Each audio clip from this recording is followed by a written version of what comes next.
Hi, thanks for joining me today. My name is Mel Colley from melcolley.com, and today I'm just going to talk you through how to teach the spine stretch forward in Pilates. So, quite a tricky one to teach in a large group setting because not many people actually get it. They think all you're doing is a rolling down seated move.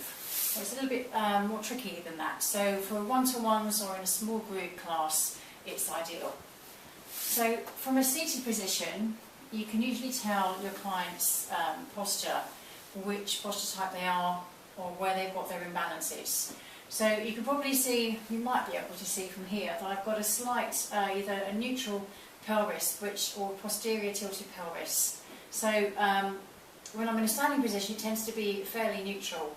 And in a sitting position, if I pull away just the fleshy part of the old glutes there and I'm on my sit bones, I feel a tightness in the back of the legs and the hamstrings, which I tend to slouch and I tend to slump a little bit into my mid-back. So when I'm doing the spine stretch forward, I can easily slump and hinge into my lower back here, into the lower part of the ribs and going into the lower back, and I can just collapse into it and think, yeah, I'm just doing a spine stretch forward. And in reality, it just looks hideous, and I'm just sinking and crushing the abdominals here, and it's just really bad form. This is not how to do it. So if you have someone who finds it really tricky to stay on their sit bones and to have good form, and to be in a neutral position without feeling any struggle or tightness here, put them on a block. You might need two, especially if it's a runner. Sometimes you find that guys find it quite hard to get into this position, very tight in the hamstrings. Or if you've got a spine corrector or a box from the performer, you can sit them on that. They're going to be a lot higher up, obviously, but be much easier for them and a better position for them to actually get that move in their spine. Okay, so I'm going to do it on the floor. Or if you've got a foam roller, you can put the foam roller behind them and just get them back there in that neutral pelvis position. The knees may have to be bent if they've got tight hammies. And sitting in that position with your looking at the foam roller as a wall, as a straight wall behind them. And they might feel tightness here in the lower back or tightness in the sacrum and the sacroiliac joints. So all you're trying to do is lengthen through the crown of the head so they're not hinging from the base of the neck, so they're not leading from here, they're not chicken necking and coming forward and then slouching into the lower back. So lengthening, really having this tall feeling, lengthening through the crown of the head as they start to reach forward. I'll move that out of the way, because I'm not that way. If I had someone there to hold it, it'd be great. Hands can be here on the floor, reaching and leaning forward as they trace the movement, or here, which has a little bit of extra load. Some people find that easier because it feels as if they're reaching for something.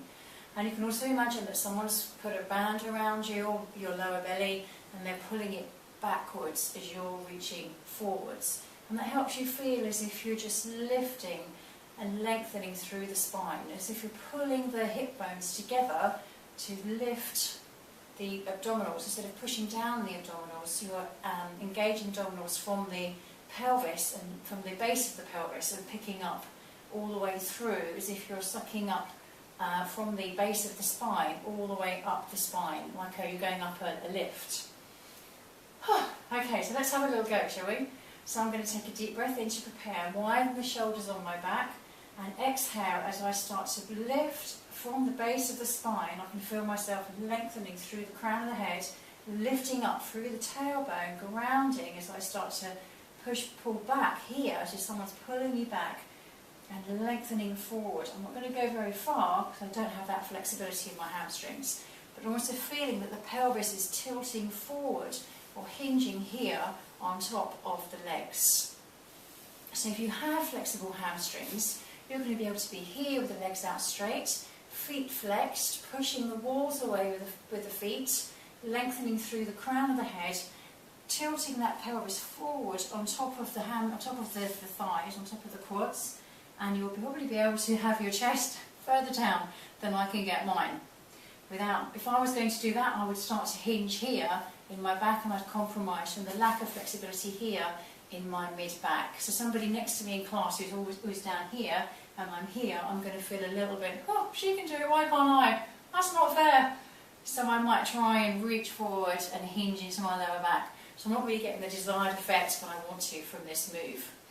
So I'm much better off bending my knees, focusing on my position, lengthening through the crown of the head and lengthening forward, rolling down, lengthening from the base of my spine, and taking a deep breath in when I get there, and exhaling as I restack from the base of my spine, bone by bone, coming all the way up, widening the shoulders, lengthening through the crown of the head, ready to go again.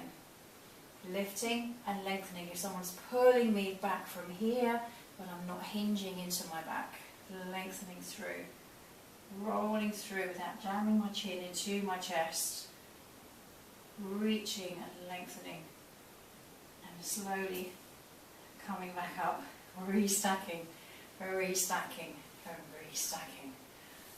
Oh, it's a brilliant move. It really gets that sequence of the spine, that articulation of the spine as you roll down. Similar to when you're doing a roll down from standing, without really slumping into it, dropping the chin into towards the chest. There's no jamming in of the chin, so the neck stays long. Focus on your breathing and also on this sequencing from the spine, getting the abdominals to work, to start to get that flexion in your lumbar spine rather than using the hinge here at the base where your ribs are. Okay, have fun practicing. See which move works best for you. If you just sit on blocks, if you just sit on something a bit more higher than that, on a chair is fine. If you don't have any of the Pilates equipment, it's not a problem at all. You can do it up against a wall, bend the knees if you need to. Okay, have fun and let me know how you get on at melcolly.com. Take care, thanks for watching.